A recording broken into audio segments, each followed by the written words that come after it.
So, welcome to Lead by Design. Thank you. Nice to be a part of it. We're back here after a really, really long time. I haven't recorded in a while, and I'm really happy to be doing this with a friend and someone that I'm very comfortable with, although we haven't known each other for very long. And I think that's a testament to how quickly we've vibed. And I think it's a great testament to how quickly you can get to know someone and vibe with someone when you have something to do in terms of working with them, which Yes. is how we met. Through that director's workshop that we did. Stuart, I used to, on Lead by Design, do very elaborate introductions of my guests. And I realized that when I was listening back to them, I got a little bit caught up in how much time I was taking introducing someone. So I thought we'd try something a little bit different. Is if you could just quickly speak a little bit to your background. And I'd like to dive into the conversation with a couple of questions that I have. Mhm. And then we'll revisit your background because it is really interesting as I know it as we go. Sure. Okay. Yeah. Well, I guess everyone has a backstory, and some are more diverse than others. Mine's not particularly diverse, but it has taken a few steps sideways over the years. And a scientist fundamentally, and originally an ecologist by training, and still interested in the sciences and all of those things. But what one of the things that I really wanted to do post science was do science communication. I was always kind of never felt like a specialist, more of a generalist. And I did a journalism master's after my honors, and became a bit of a science journo, and that was pretty good for a while. And sort of through that, I don't know, I was just getting curious about people's voices and the range of perspectives, and I went off to do various other things, including half a PhD. So is that a PH? Anyway, whatever it is. And PH4. yeah, that's right. It's something like that. What was quite formative through those studies, even though I didn't get the document, I did a lot, of course, probably too much, you'd have to say. I'm reading and thinking. That's probably the problem. But where I got to, I was exploring sustainability. And where I got to was this thinking about, well, what even does sustainability mean? And to me, and drawing on my training as an ecologist, I couldn't help thinking about things as ecosystems. And an ecosystem is not a thing; it's a snapshot in time which keeps changing. And that seemed to me a really strong metaphor for sustainability. It's not a destination. It's the way we think, and it's the way we make decisions together. That was what I was really interested in. Making smart decisions is sustainability. That's kind of where I got to about 30 years ago. And out of that grew this interest in, well, how do we make decisions anyway? And how do we do that smartly? And thinking like an ecologist about ecosystems, systems thinking, I got into that sort of place. And from there, it was a pretty natural step into, well, how do we get systems thinking together? And, from there, I ended up working in local government, doing some big sort of consultation work, getting the system of a city working together around some big questions. And from there, just found my way to this interesting local organization called Twyfords, and ended up in this whole community engagement space. I became a trainer of the IAP2 certificate, and I went to conferences around the world, and there was this whole world of people doing community engagement. And that was a very educational sort of 5 or 10 years there. Mhm. And then at Twyfords, we stepped back and looked at that and said, I think there's something deeper going on here. And yes, engagement and public participation, consultation is fabulous. But if we want to really make a difference, drawing on our skills, what does that difference look like? And where have we been, and can we be most impactful? And that's when we really started to focus on collaboration in the face of complex dilemmas. So how do we tackle complex problems together? And we believed we had some experience in that. We created some frameworks out of those experiences. And it's kind of what we've been doing ever since. And Twyfords has continued to morph and change and evolve as small businesses do. And my fabulous colleagues having ultimately, I've outlasted them all. They've all retired and I'm it. So I'm the last person standing at Twyfords, and I do stand on the shoulders of great collaborators, and yeah, still passionate about that work. And so that's what I do. I help people tackle complex problems together where they have to get the system together to make those smart decisions. So that's kind of the thread through it all. Mm. I love the thing you said about systems thinking, thinking about how different systems work together. I'm really curious, how has pitching collaboration changed over all of your years of selling the idea of collaboration to organizations and people? That's an interesting question, Dev. I think it has always been one of the big questions and challenges for a business like ours is exactly that. How do we pitch collaboration? And to be frank, I think we've always been better at doing it than selling it. It's probably what Uh, makes you so good at it. well, yeah, or yes, it'd be nice to be good at both. Yeah, look, people are more receptive, at least superficially, to this concept of yes, we have to get people involved in our decisions, and that's really encouraging. But I think the structural and cultural change that's necessary to make that, to give life to that intent, is half a wave behind, shall we say. So it's still building. So maybe people talk about co-design. That'd be a classic example. Mm. Yes, we have to do co-design on this, and that's the the words, the language, but the culture and the behavior is not very different to what it was yesterday. So pitching collaboration, perhaps we can get a hearing a little more readily around that. But it's not the pitching that's the problem, perhaps. It's the doing that comes behind the pitching. Yeah. The question I'm curious about is not so much how do you pitch or how do you sell collaboration, but has what people think they want versus what they need changed over time? Or have your clients' attitudes towards collaboration evolved over time or devolved for that matter? Yeah.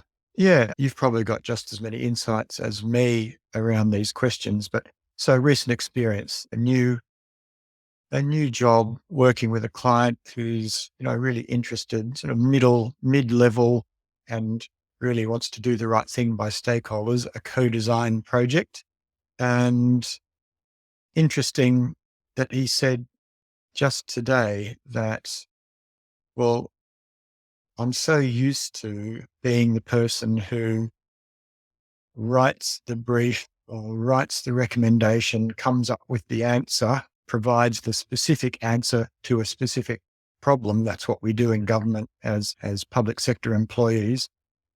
And yet at the same time, they know somewhere that this thing about co-designing with their stakeholders is really important. Um, so again, it seems a really clear example of yes, we think there's this something out there called collaboration or co-design or co something, Co something. co something exactly, and yes, but just the whole history and momentum and practice and culture and systems and protocols of government, just that we don't even see when we're in that world, that what we are doing actually runs counter to the stated intent. Well, of course I have to draw up the whole thing before I can take it out to my stakeholders and realize there was another way. So I can't remember what your specific question was now, but I think that's part of what I'm saying. We talk it, but the systems to support that, the culture and the mindset to support that, as I said earlier, is not quite there. It's emerging for sure. I don't know, I'd be interested in your view on this, but perhaps sort of the officer project manager level may find it easier to do that than others more senior. I'm always reminded, and I always misquote, I'm sure, but War and Peace. Tolstoy. And there Mhm. was, I dragged my bones through that book. And one piece that really stands out for me is some comment about, there's Napoleon on his horse in front of the grand army, a million soldiers. And of everyone on that battlefield from both sides, he was the one most locked in with the least options, with the most to lose. And, so it struck me that the higher up you go, those pressures of being the person with the answer maybe do make that collaboration thing harder, even though I think it actually makes it more important to do that. But yeah, perhaps we're all Napoleons at that level only because the system, you know, that's all it allows. Yeah, that's it's really interesting. The thing I found in my I mean, I should preface this by saying that I am a little bit younger than you as well. So by default of that, you do have a few years of experience more than me. But also, um, by virtue of being a consultant throughout your career or most of your career, you have a diversity of perspective. And my perspective has been quite diverse in parts of my career, but also I've been with the public sector for the past 4 years or so. And whilst I've done some consulting on the side, it certainly creates a little bit more of a bubble with Jesse. Having said that, in my coaching practice, even internally within government, what I found is that in any institutional bureaucracy, the incentives that people are driven by at the top tend to be the incentives that people um, look to model at the bottom. And this has been really affirmed to me through individual conversations, confidential conversations with younger staff members who come in and say, well, that person got to where they are because clearly they're being rewarded for certain behaviors. So I need to model those behaviors as well to get the same rewards. Logically, that makes sense. Unfortunately, the rewards are often tell me what you need me to do and I'll do it. And tell me the questions that you're asking so I can provide you the answers without broadly spending time co-considering, I guess, what are the questions that we should be asking. Mm. And to me, that's so important to the foundations of collaboration, as we were talking just before we started recording as well.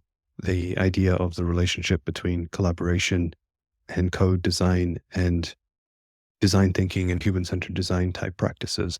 And the reason they work better than hierarchical bureaucratic decision making. There's something on the Twyfords website. I mentioned this to you earlier today. Um, it says something along the lines of the power of problem solving with others, not delivering solutions to them. And I'm curious if you have had notable experiences where someone has been very new or very fresh to that idea of, as you alluded to, oh, wow, we can actually work with people. I don't have to necessarily have all the answers up front or make all the decisions in isolation. But somebody who was really wedded to the idea of being the decision maker, of making decisions in isolation, because that's what they were incentivized to do, that's what they were rewarded for. And then you've been able to change their mind. Have you had any such experiences, or is that just too hard to do when someone's locked into that mindset? So I'd like to think that all our work with clients just, cracks open those doors a little bit and gives people, I guess I'm a big believer in a different experience to allow us to see that this can work differently. And the time, I've had over the years, I had a number of quite formative experiences, and one that keeps coming back. And it's one from a decade and a half ago, but Hmm. it will always stick with me. And it's from the sort of the deliberative practice world, where it was an example of where people, even with hardened positions, when given the chance to be brought in respectfully and invited into a conversation, can have a different experience. So this was down the coast, a regional coastal town. It's doing its 10-year review of its planning instrument, its LEP. The top and most important planning document gets reviewed every 10 years. And of course, coastal town, big pressures from developers, from retirees, from people who've lived there for generations, from the farmers who own the dairy farms all around it. And council knew this was going to be a hot potato. It had always been a hot potato. So So they were looking for smart ways to do that. And in the intervening and in the lead up, sort of 18 months before this review was due, a community group of landholders, Rural Landholders, Inc., got itself established, and a guy called Michael he was the driver of that, and formed a lobby group essentially designed to put pressure on council to allow us, the landholders around the town, to be able to carve off a bit of land here for our super or our kids or whatever. Council was dead set against that at a level of principle because they wanted to keep that landscape. They were no, and the landholders were yes. And this was quite a virulent argument, if you like, arguments in the paper, in the letters to the editor on a daily basis, and council responding. And, it was quite a toxic sort of relationship. And given that context, they came to us and said, help, we have to do this. And we're a bit stuck because our relationships with these people, they're real troublemakers. So my colleague, Max, and I embarked on a citizens panel, a 5-day deliberative process. And part of that was forming a randomly selected panel from the community. And, we hired a third party research company to do the recruiting, as you do. And I think they recruited off the phone book or the electoral roll, one or the other. And they came back with their list of potential names, and on it randomly was this guy, Michael. There he was as a bloke selected and to be on the actual panel. And of course, when Okay. he was randomly phoned up, Hmm.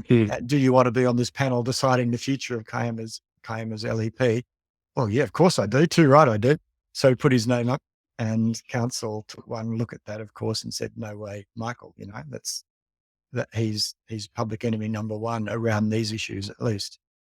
And all we could do then was say, the only defense you have is good process at this point, and trusting in the process, which is a process built on openness and getting people in the room together. So to council's credit, they grimaced, they bit the bullet, and they said, okay, and we're going to watch him like a hawk, And so Michael and 15 others, I think, formed the panel. And over a few days, we had all sorts of people, experts and whatnot, come and make presentations. And it was a very educational moment, couple of days. And on about day 3 or 4, we're doing the check-in around the panel. How's it going? What are you thinking? How are you feeling? And, Michael's turn, and he said, when I set up Rural Landholders Inc., I could only see this issue in 2 dimensions. And he actually had a glass and he held it up and showed us the back end of it, the bottom end of it. I can only see these issues in 2 dimensions. And he said, now I've been here for 3 days. I can see that it's got a shape and a depth that I hadn't realized before. And I've learned so much. And you know what? I don't think I can go back to that group. And it's my group. I set it up. And we just went boing. And over the next couple of days, that group had to write a report with recommendations. And he was a smart, articulate guy. He was one of the key writers and editors of that. And I think he worked with us over the next week or 2 to polish it. And he was a fantastic, positive contributor. And that experience taught me that people can change, and by trusting them and bringing them in and broadening our collective perspectives and understandings, we are capable of amazing things and amazing thinking. And it taught council that, our public enemies aren't our public enemies. We just haven't really had a conversation with them. Writing letters in the paper or responding to them is no way to work with our stakeholders. So, it really was an experience for me of, there's something really powerful here. Of course, we should work differently together. This works. This stuff really works. And, I often draw on that experience to give me some motivation. That is a very motivating and inspiring story. I I feel very inspired by it. Also, something that stood out to me was a phrase that you used, which we hear quite often in the world of collaborative facilitation, which is you need to trust the process. Uh, I wonder if there is um, some advice or practice wisdom that you've seen in how you can get to the point of being able to tell someone to trust the process where you're not over investing or over engineering the process, but at the same time establishing enough credibility that when you say trust the process, it actually means something and they will be inspired and motivated and comfortable to trust the process. Yes. Again, a couple of ways to think about that. One is I can't expect people to trust things different that they haven't seen. So having little steps towards trusting the process for example, if we have to go and talk to some stakeholders, and typically it might be, well, what are we going to ask? And, who are you going to find out, and, plan everything before we do it. Well, let's just get on the phone and talk to a couple of people and see how we go. And, just reflecting on that experience that worked. And so, what we did there was let go of controlling. And so, that's kind of the principle that we'll be working with. And so just small steps, I think, and give people a different experience to allow them to see things differently. That would be one thing. I think more fundamentally, though, people I find trust the process when they've got their fingerprints on it. So that's what I think of when I say co-design. I mean getting my fingerprints on the process as well as the content. So designing the process together. How will we work? Who should be a part of it? What are the questions we might tackle? What do we know? What don't we know? And what does working together look like in this case? I mean, why would they trust the process if me, some third party smart ass consultant, is talking to them about it? They're more likely to trust a process when they are part of designing it. And I think that goes for internal teams as well as external. If if I want my client to trust the process, then designing it with them is a really useful way to do that. And yet, ironically, that's what a lot of smart ass third party consultants do. Yes. They'll come in and try and sell their process. So Yes. what's, Stuart, I wonder then, what's the balance of importance between process, the principles that underlie the process, and the one facilitating the process? I've certainly seen examples of processes that I think look really good on paper, that may have well-intentioned principles, and they don't work very well because the facilitation gets botched. Mm, mm. Yeah, sure. So ultimately, the facilitation is important, isn't it? And how those days run, it doesn't matter what else has gone into it. Mm. Um, I think it's what happens in the moment that can make and break that. But to step back from that, it's yeah. I guess what I might say is you can run a really crappy process, but get some decent outcomes with the right mindset, and a mindset of appreciating your stakeholders to the best you can, being open, transparent, trusting people. Um, Even a crappy process, if you walk in and exhibit and model that mindset in practice, then you can get somewhere. And just, I think, as you've highlighted, you can do the reverse. A really thoughtfully and collaboratively designed process, if you come at it from a position of risk management or command and control or expertism, um, Mhm. you can wreck it. So I do think it is how we are all thinking and seeing and behaving. It's about the collaborative intent. And if, fundamental to me at the bottom, I guess, is the eternal question: how do I do this with people, not to people? And that's a question I'm constantly asking my clients. Um, how will you do this with them, not to them? And that's a really important challenge, I think, to my clients and to myself above all.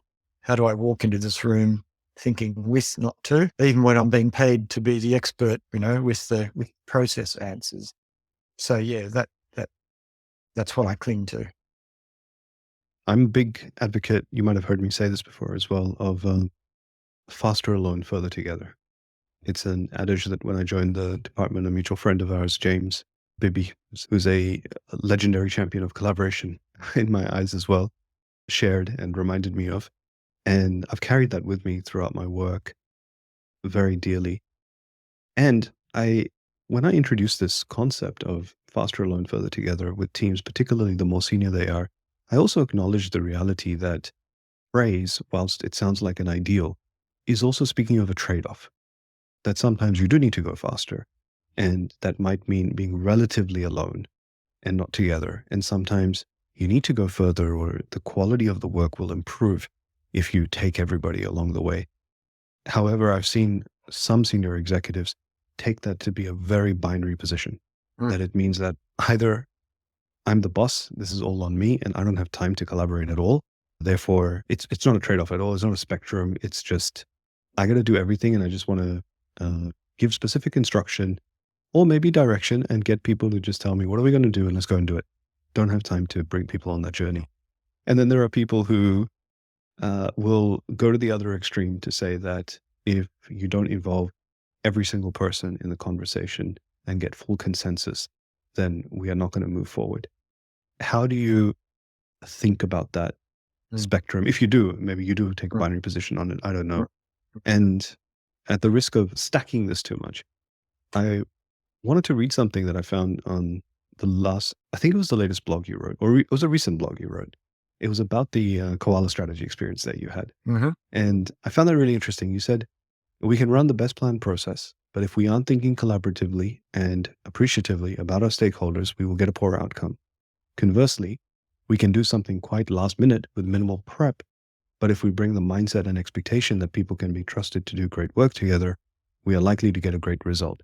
The detail is surely less important than the collaborative intention. Coupling that with this concept of senior people having a binary take on this faster alone, further together idea, sometimes I find the safety in detail and certainty Mm. is not only less important, it actually gets in the way of the collaborative Yes. intention. Is that your experience as Oh, well? And how do you navigate that? absolutely. It's my experience. I say I want to work with my stakeholders, and that means I'd better nut out every detail and get my plan down to the nth degree and clarify everything. Otherwise, people will be confused, or the boss will be confused, or something. And it's exactly counter to what good collaborative practice would be, which is to go out there and say, I'm not quite sure how to do this, and I really need your help. That's the starting position. So yes, absolutely, that instinct for solving the problem before talking to people about it is powerful and gets in the way. What I have found to be incredibly helpful in cracking that open a little bit, and it's not the answer, but it's something I draw on it, and I know that you're familiar with this, is the Cynefin framework. And I do use that quite explicitly with all sorts of groups. And I talk about the difference between simple, complicated, complex, chaotic, because by the time I'm called in on a project, it's almost always, in that complex realm. And I think Cynefin gives me a way to, it helps me explain why faster, faster alone might not work on this side of the map, if you like. It's really good over there, and for those jobs which are complicated and simple, go for it. I would never say you have to collaborate all the time on everything, but you have just told me I will often find myself saying that this is fairly complex. So, what are the implications of that according to the framework? Well, it means for me, this takes me right back to my introduction of myself. It means that this is a systemic problem where we are blind to parts of it. It's going to have need a systemic solution. And how do you get a system working on something? Well, collaboration is how you do that. So that to me is how I use um, Cynefin and help have that discussion with leaders is, I'm not talking collaboration because, I'm a bleeding heart liberal. I'm talking about collaboration because this is a systemic problem and the system has to be in the room, and collaboration is the only way. Any of those co-words, these are the ways a system talks to itself and thinks and is smart together. So that's the mode that I think is most apt. So that'd be one way to respond. And just quickly, another way is definitely not binary. We always often talk about dialing up and down, and that's partly reflected in that blog diff that even if in some situations it's very low on the spectrum, if you like, I can still find ways to um, dial up the collaborative intent where I can. I'm still in control of that. I keep looking for ways. How can I make this more with and less to? Even parts of it, even just little bits of it. Always be looking for that. So modeling that in that aspiration. Fantastic advice. I'm pausing because I'm really chewing on this. Very timely and helpful for Mm. me personally as well. I So mean, thank you. an example of that in practice, just a little Mhm. example, is again, years ago, being contacted by a local council saying, we've got a public hearing, it's a process we have to go through. There's a reclassification of a bit of land. It's very controversial. We know there's pushback. It's in a part of the community where people are articulate and not shy. We know it will an angry public meeting. We have to have a public meeting, and it's on next week. So pretty limited and limiting circumstances. And I was going to be the bunny at the front of the room, really just running a process, sort of statutory process. Okay. Um, But how do I make that go? Well, given the resources and the time available, I asked for the phone numbers of a few of the key people that council knew would be there. And I rang them up, introduced myself. Hi, I'm Stuart. I'm going to be running next week's public hearing. I imagine you'll be there. Oh, too right, I'll be there. I can't believe this. Rah, rah, rah. And I just talked a little to people about that. And so here's my intention at the meeting next week. It's a formal process, public hearing, and we have to do this and this. How might we do that? What's your advice? What's it going to be like? Is it likely to be an angry sort of meeting? Oh yeah, all right. So how should I best manage that? Just talking to people and getting a little bit of co-design into this, which was really a very limited little process. And on the night, there I was, and people would come up, oh, you're Frank. I spoke to you last week. And, thanks for that. Nice to meet you. And just that was a way for me to model a collaborative practice instead of getting into a defensive, typical council mode, which is troublemaker, troublemaker, troublemaker. How will I control you? I was able to dial it up to the other end just around some of those relationship bits, if you like. Yeah. Where do you think that fear comes from? The controlling fear, you mean? Yeah, all the fear that I may not be able to control Yeah. what's Oh, happening. Oh, and by the way, sorry, before you answer that, I did want to say, just for the audience benefit, I'm familiar with the Cynefin framework. In case anyone's listening to this and wants to look it up, it's spelled Cynefin. I believe it's a Gaelic word, possibly. Welsh. Mm. Welsh, yeah, and that's why it's pronounced a bit different, not as Cynefin. phonetically as it's, yeah, Cynefin framework. Thank you. You got any Welsh background yourself, or Well, yes. picked it Well, up? if you go back far enough, then yes, definitely. But we Fair all enough. have something, probably even you do, if you go back far enough. Quite possible. Quite possible. You never know. Cool. All right. So yeah, we were talking about the fear of losing control, and I wonder if this has something to do with a lack of understanding and education of facilitation, and therefore people go into these kind of situations with a sense of it's a performance, and I'm going to have stage fright and anxiety, and Mm, somehow facilitation is about controlling the crowd, which you and I obviously know it's not. mm, mm. Yeah, absolutely. Look, we've all been there. I'm sure when I started, there's nothing more terrifying, is there, than having to be the person at the front of the room and the so recently there I was on a Teams call with state minister and office and senior people from the department, all literally the question was, we might be expecting some trouble tomorrow. How are you going to control it, Stuart? What are you going to do? It's like, so the pressure comes from the client. Um, Show us your uh, whip. yeah, well, exactly. The pressure comes from the client, the pressure comes from ourselves, the pressure comes from the room in the moment. Someone's misbehaving. What are you going to do about it, facilitator? So yes, there's a lot of people looking at us in the lead up and in the moment. And at 3 a.m., when the lights are off and you're lying in bed, eyes as big as saucers, thinking about what's going to happen tomorrow. So we have all been there. And yeah, I'm sure every facilitator really, I'm still prone to that nervousness for sure. But I recently had to do some training of newbie facilitators. And the first thing I put on the first slide was, we have no power. And the sooner we recognize that, the better we all are. So how do you operate when you've got no power? Well, I don't know. The way I do it is to just expect people to be useful and tell them they'll be useful and invite them to help me, help them to be useful. And, keep checking in. Is this what you want to be doing? So, I find, I think the one thing I've learned about facilitation is the less I do, the more useful I am. Um, so the less I'm trying to impose my worldview, my control, my system, my thinking about what this day is going to look like, the more I step back and give the conversation space. That's what's important. I'm not important. It's the conversation that they need to have.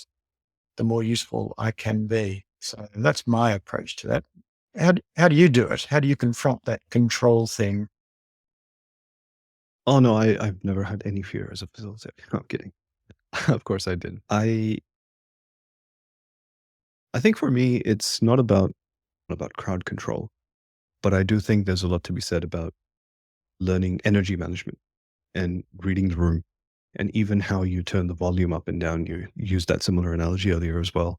It makes a big difference to the group. And the thing that I do that really helps me, but again, I acknowledge that this is on a foundation of having learnt and practiced facilitation for a long, long time, compared to someone who maybe is in a position where they need to facilitate, but don't necessarily have that as part of their toolkit or skill set. What I do is I design very meticulously the process, and then I try and throw away as much of the process as I can and remind myself the kind of messages that you're sharing here, which is that the collaboration that happens in the room is going to be a lot more powerful than following certain steps on a particular process, Mm, and being open to where the energy might go. mm, In fact, I must admit, this is something that I've had to relearn a little bit because I lost sight of it. And the person that helped me relearn it was you. And you might not realize it, mm, because in that exercise of designing the director's workshop that you and I worked on together, mhm, there was one thing that you advocated for very strongly, which is at some point you have to see what emerges. I remember you specifically used to say that a lot. And in the room, there were several moments where you said something else, which I have kept with me. And I did not think about or hear that question before. So it's really part of my power question pack, if you will, of questions. And it's attributed to Stuart Waters huh, specifically, which is, what is the implication of that? mm, And the one thing I think I learned from seeing you in the room in the natural flow of facilitation that you have is the difference between having a intimate coaching conversation one-on-one with somebody to elicit their own inner wisdom, and the difference between that and working as a facilitator with a group to elicit the group's inner wisdom is really not as different as you might think. And it's not as different as I might think. And um, yeah, I mean, I never thought about it the way that you said on that slide that you put up, which is, we have no power. But that is ironically so empowering, mm. to surrender to that notion that we have Yes, no power. And it is not about power. yes, And it's certainly not about force. yes. It's about using the tools of reflective inquiry and energy management that we have to, in your words, see what emerges Mm. Mm. and figure out progressively what are the implications of that as we go. Mm. Oh, I that's s- nice to hear. yeah, I mind you, I do still get very nervous and anxious, not about the facilitation part of it, but about selling that principle to people who want a lot more certainty and structure and process going into the facilitation. Mm. I find that a lot more scary than actually facilitating a room because somehow um, I think it comes down to the same thing. To be not to turn this into a coaching or therapy session for me, but the it's easier for me to relinquish my power and surrender to what might emerge in a room with workshop participants than it is in a situation where I need to sell a concept or an idea or a principle to a decision maker. Yes. But probably need to take the same approach. I don't know. What do you think? Yes. Look, I recognize that. And I think it is easier. There's something, being a facilitator does give us permission. I feel that to, when when you at the front of the room, you do have some degrees of freedom. You can put the conversation back on the group and allow them to talk. And you have the excuse, this is not my conversation, this is your conversation. So absolutely. And when you're in the room with the client in a small group, people look to you for answers, then it is a different dynamic, can be a different dynamic anyway. And I recognize that same tension depth for sure. And I certainly haven't mastered, or I wouldn't claim any mastery there. But I wonder how can I bring that facilitative mindset into those smaller questions? And I try to do that. That question about what are the implications? So what would be the implications if we went in having designed it all? I thought we wanted to do this with them. What are the implications of doing it with them for this conversation now?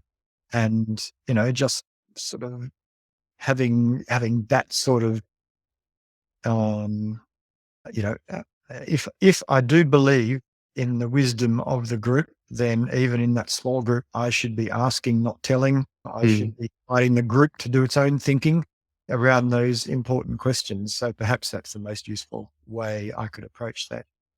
But it is easy to get sucked into salving that need for structure and process. And of course, we all need that, definitely. And there's nothing wrong with planning. Absolutely. I plan my run sheets in great detail. It's that overused cliche, isn't it? That planning is essential, but then they are useless in the moment. And there's some truth in that for sure. Yes, But General planning, Dwight Eisenhower, at least yeah, his famously attributed to it, quotes these yes, days on the internet. You never know who really said them. yes, But that's General Dwight Eisenhower apparently is attributed to that. yeah, yeah. So I don't know. Did that feel in any way relevant to the question you were asking? That tension you feel about easier as a facilitator than as someone in the room in the design? Did that resonate with you at Ah, all?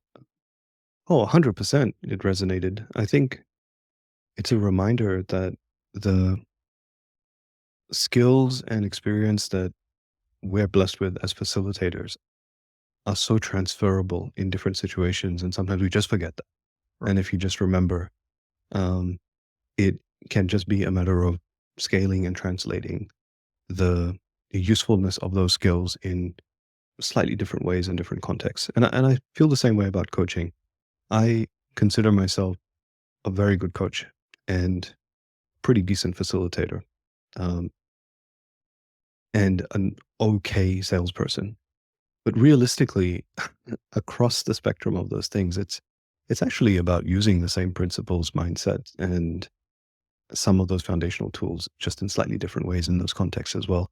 And I forget, and sometimes I think I apply more force than I should in some situations because I give particular label to it.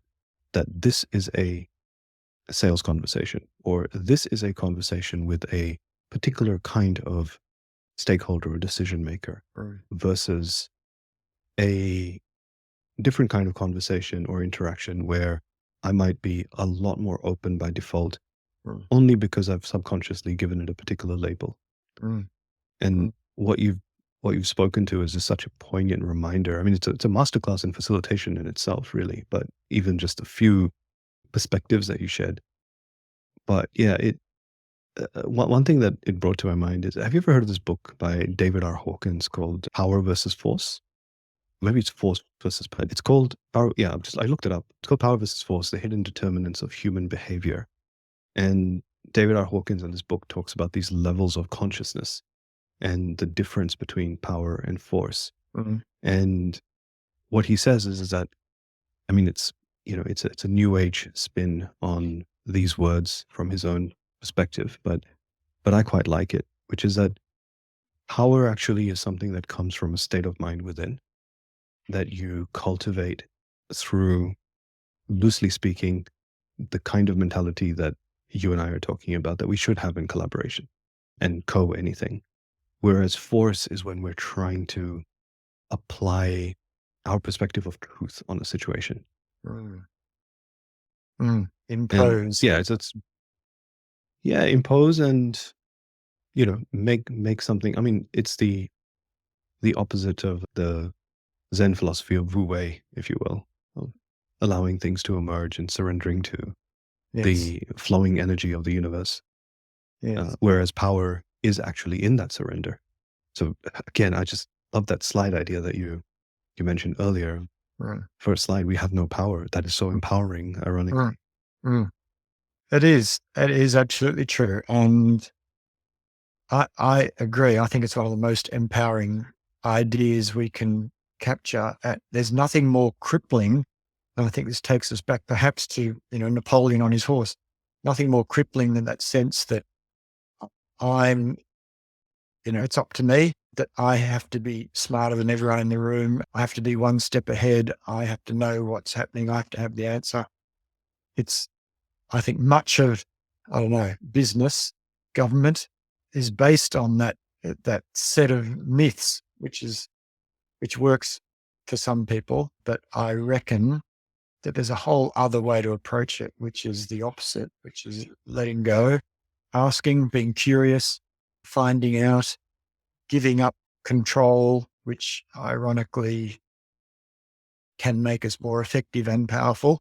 Yeah, that's what I try and the thinking I try and bring in as a facilitator anyway. But yeah, it's crippling to be the opposite. And we wonder why people get home after a day in the office and, down to quick wines and, can't sleep at night. I think that's that real sense of pressure. Yeah. Is there a difference between a good facilitator who is not necessarily collaborative and a good facilitator that is collaborative? Can you be a good facilitator without being collaborative? It's an interesting question. It might depend a little on the context. I think some people are pretty good at running a process and have got some smart and creative, approaches and, can give people a good experience that way. Um, I wonder, I'm unsure about the answer to that. All I can say is my approach, increasingly, I think is to try and do less. I mean, to the extent I, I find myself these days, when I started and there was lots of expectation on me as the consultant and the facilitator to get there 3 hours early and set up the room and make sure everyone, is sitting in the right place and get everything organized and the room's all perfect before people show up because that's what being a professional looks like. Um, Yeah. there are many times more recently where I'm kind of in the room. It's a bit messy. People are showing up, and I'll say, "Yeah, how do you think we should set the room up today? Where would you like to be? Can you see where's it going to be best for you? Where should we put these things? Can you help me hang these up?" And that to me is modeling uh, the the anti. What it isn't modeling is I'm the expert. I've got all the answers. You will do. Your job is that job, and my job is to control and be in charge. What I'm Mm. trying to let go of is that. And right from the moment they walk in the door, I'm saying, I really need your help to make this a useful day. What do you think it should be? So, that I guess is an example of how I try and put that into practice, which again can be fairly stressful for clients, I think sometimes. Um, You know, I want to emphasize, whilst what you're saying sounds very simplistic, it is deeply profound and speaks to your maturity and experience in this space. I mean this really sincerely, and I'll tell you why I'm saying this. So there's a workshop coming up that I am designing, and well, I will co-design obviously with the people that will be the decision makers of this workshop, but also trying to co-design it with the participants of the workshop. Having said that, I found out recently it was a time slot that was booked in um, without me, and I realized that there wasn't prep time scheduled into the calendar for me to get to the room.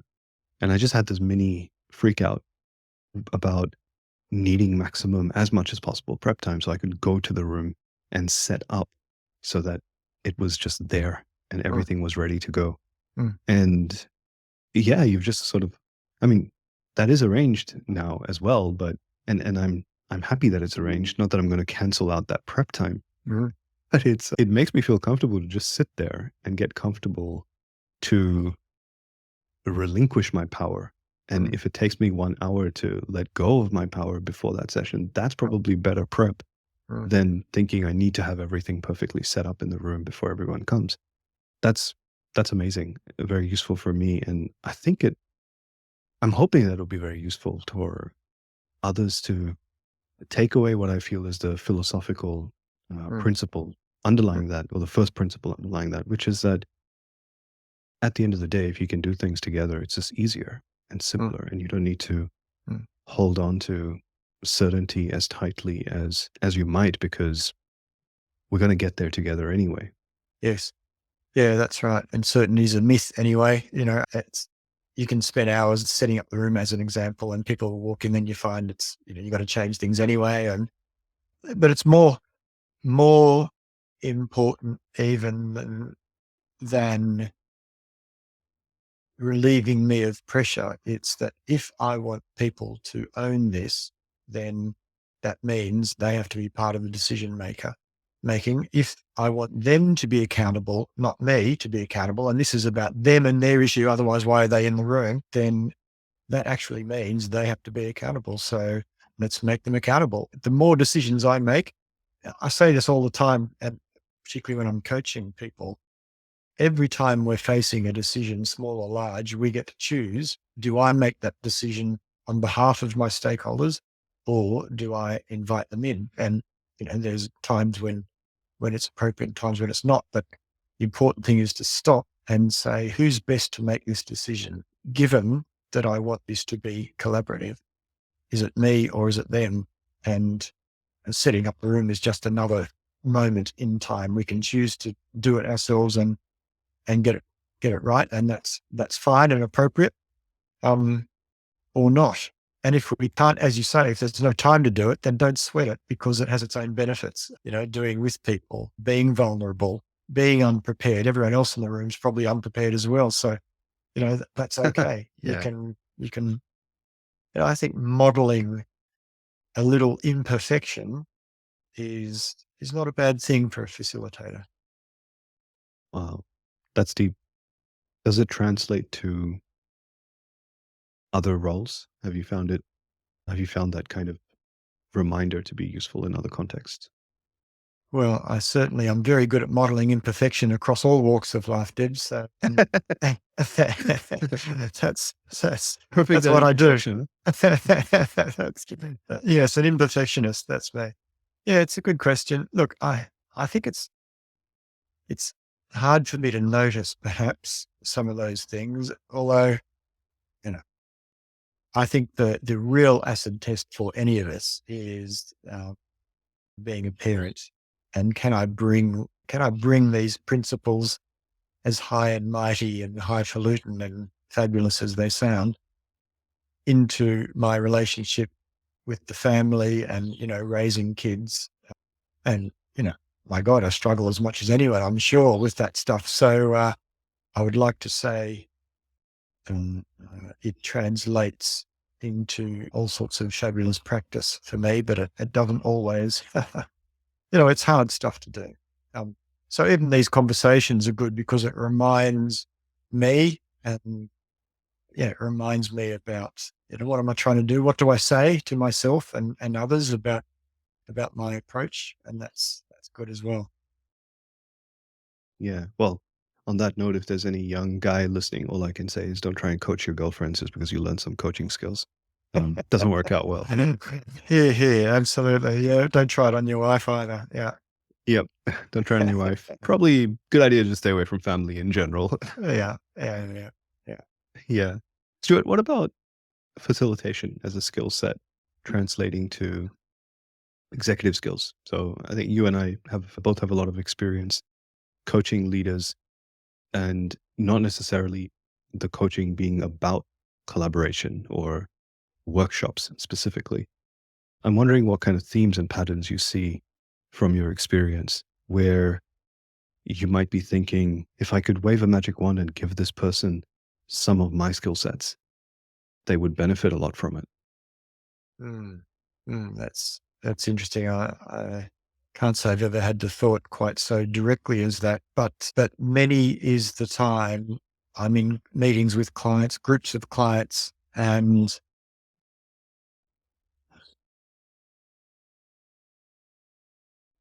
I see the tension of wanting to manage out the risk and get certainty where certainty really isn't either achievable or desirable. That's when I would like to wave the magic wand a little bit and just uh, help people let go, and they put pressure on their team, and the team puts pressure on their stakeholders. So yes, that's it's quite frequent. I have been really lucky here at Twyfords. I reckon I've been in one of the most collaborative and well-led and most facilitative workplaces that anyone's been in for a long time. I stepped in as this young, relatively inexperienced person into this fabulous workplace with some really, smart's not the word, people who who embody these principles. And I've learned from people who really live this stuff, and I've sort of absorbed it. And we've been our own little kind of collaborative greenhouse and hothouse for 20 years. So I've been lucky to see it from that side.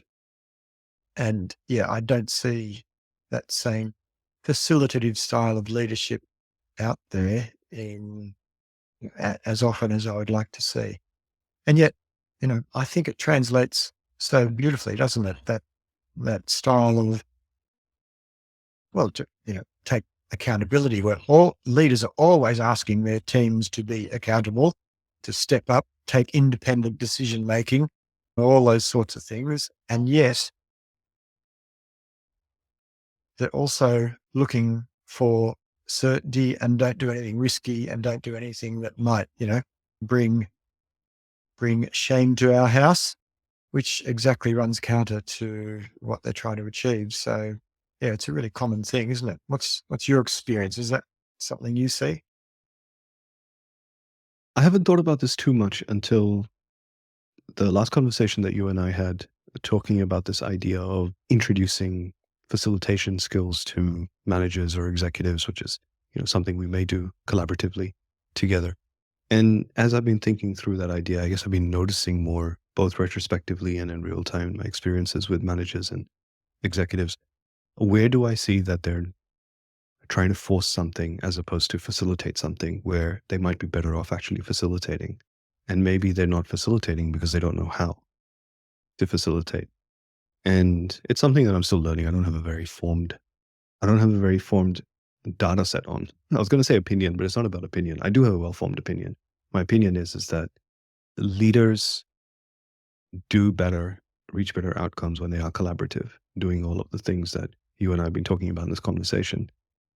And I think there's a myth that when I'm more senior, I'm extremely busy. That's not a myth. That's true. My attention span is fragmented. I have a lot more context switching to do. That's also not a myth. That's true. But because I'm much more busy and because there's so much more context switching and I have very short attention span by virtue of all of the different things I'm responsible for. It is too soft, weak, slow, hard to try and facilitate and figure things out. And it's really interesting. The thing that comes to my mind, even as I just said this out loud, is in entrepreneurship, growing up as an aspiring and then eventually practicing entrepreneur. I got really fascinated with this concept of a good entrepreneur surrounds themselves with the smartest people that are smarter than them because they're the ones that are going to operationalize decisions and get things done. And I've had that experience in my business where the less I try and force decisions and allow people that are around me that are more specialized to make decisions in their own domains, it works better. But that's also not facilitating. If I was to get everybody that was in a business together and try and make a decision together, I acknowledge that it is slower. And therefore, there's this tension of if I was to adopt a facilitative stance or a coaching stance, for example, that means I have to wait for all of these other people to elicit decisions from the group, and I don't have time for that. And so I'm trying to balance my exploration of what is ideological, because genuinely the outcomes will be better, versus what is empathetic to the realities of those circumstances, and where do we compromise on the ideology versus where do we um, advocate harder and say the reason that this culture of senior executive teams in organizations across the board, it's so normalized and expected that it's going to be a high pressure environment, high stress environment with a lot of burnout and a lot of anxiety, and it's almost glorified that you have to have guts of steel to be able to survive that. It actually doesn't result in the best outcomes, and it gets people stuck with a lot of the anti patterns and problems that the world is facing. To use Twyford's language, the complex dilemmas remain complex, and they remain dilemmas. You can't work through them. So I feel like I'm rambling a little bit, but it's the nature of how I'm thinking about this and exploring it. Yeah, and I think you're on the money with a lot of those tensions there, for sure. One thing I did want to pick up is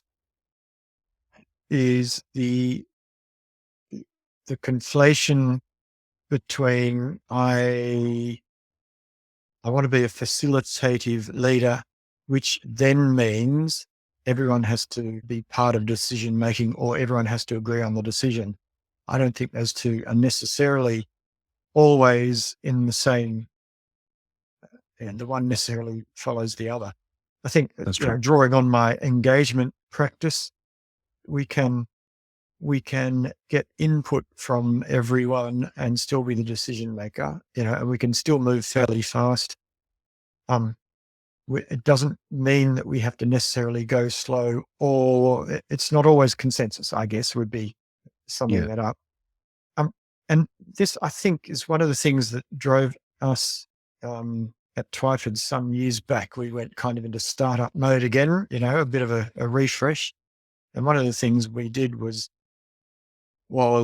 build a little suite of tools designed specifically to tackle some of these tensions. I think the sense that people want to do something different, but they are really busy. They don't really have time to learn different stuff or to go off to training, how to be facilitators, or even to think about planning workshops, stuff like that. So how do we give people a tool that helps them do something different so they can be a little different? You have to do different to be different. You have to be different to do different, do, that cycle. So, so how, what can we give them that allows them to do something different in the moment? So we built a suite of little micro tools that you can use in your meeting, take 5 minutes.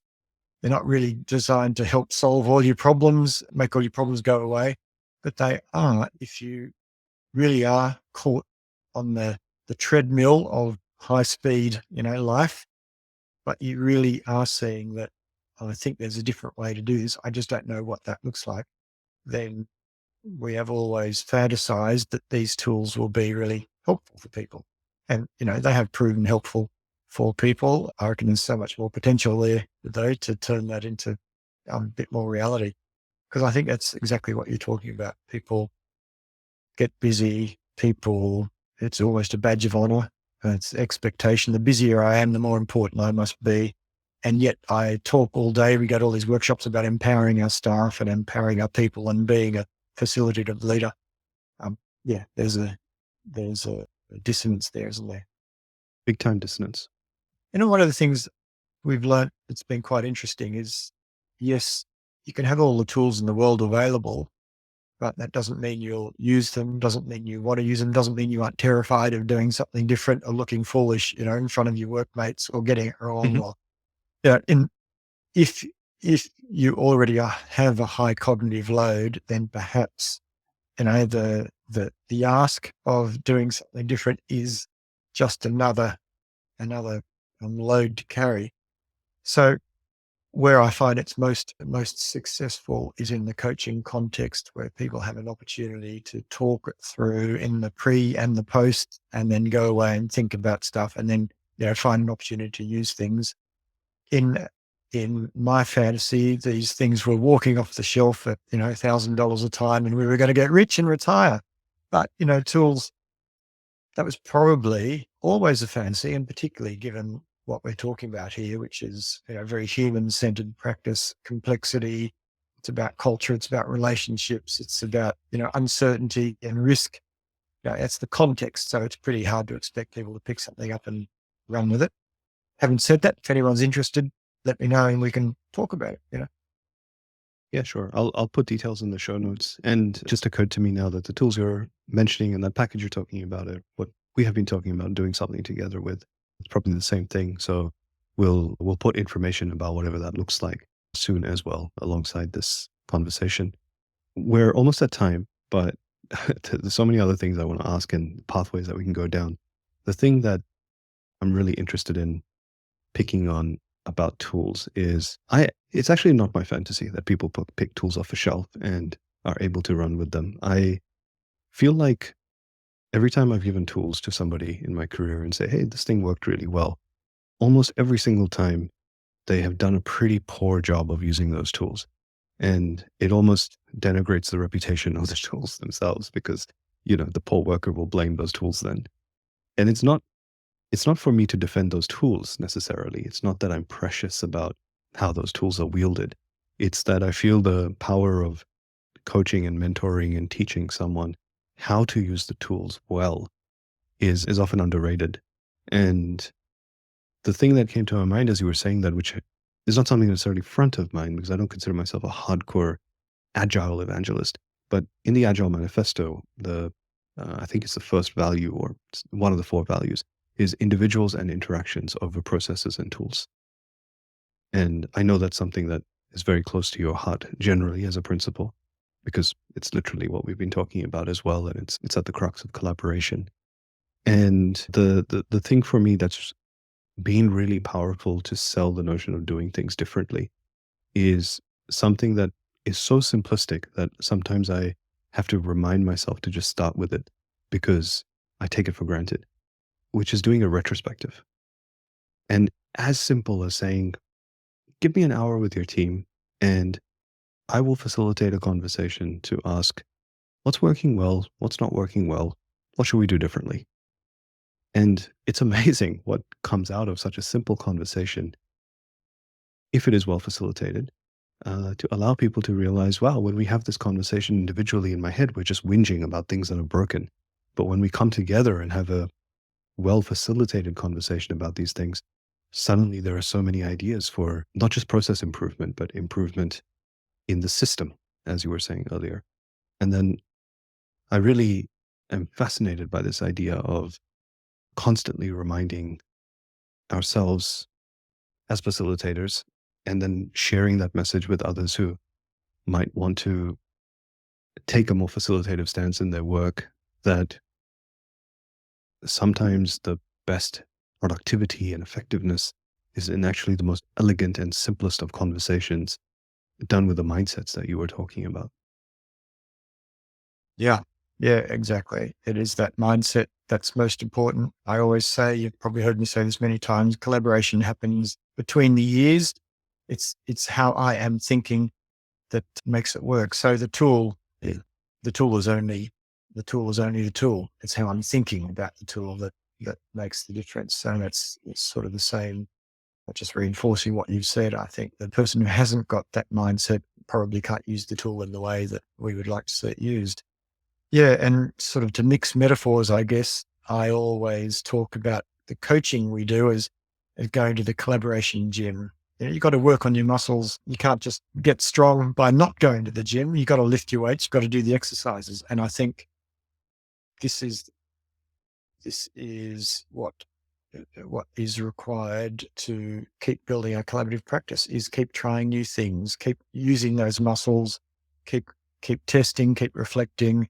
And it's a lifelong journey, isn't it? You never get there. It's like being a parent. You never get there, but there's no end to that. But you've got to work on your muscles, and coaching is part of that. You got to go to the collaboration gym if you want to become a collaborator. All right. Right on, my friend. And thanks for getting me back into the podcasting gym. I'm really happy to be able to Yeah. get a good workout in with you. This has been a really fantastic conversation. Honestly, it's been better than I was expecting. I hope you've enjoyed it too. I do have one more question for you, Stuart, before Yes. we neatly wrap up. Yes. So the name of the show is Lead by Design, and whilst I haven't recorded in a while, it is a tradition that I like to ask all of my guests. What does it mean to you to lead by design? Hmm. Well, I think I would answer that, drawing on the sorts of things we've talked about, that leading by design means being thoughtful about how I am showing up, um, and showing up with the right mindset, that mindset of doing with, not to, of relinquishing my power, of curiosity. Those things are important in any leadership practice I have. And I think the design element of that is being deliberate, is being thoughtful, is keeping my practice around that alive. So yeah, that would be my response to that. I love it. Stuart, where can people find you if they want to find you? Twyfords.com.au, and I can jump on a call anytime if you're interested in what collaboration could look like in your context. Excellent. Is there anything else you'd like to say or talk about before we close? Oh, I don't think so, Dev. Only to say thank you. You've guided us through a wonderful conversation. I really appreciate it, and I'm not surprised coming from you how skillfully and respectfully you've done that. So thanks. Thank you, sir. Means a lot coming from you, and look forward to the next one. Cheers. Me too. That's a pod. Thank you. Thanks.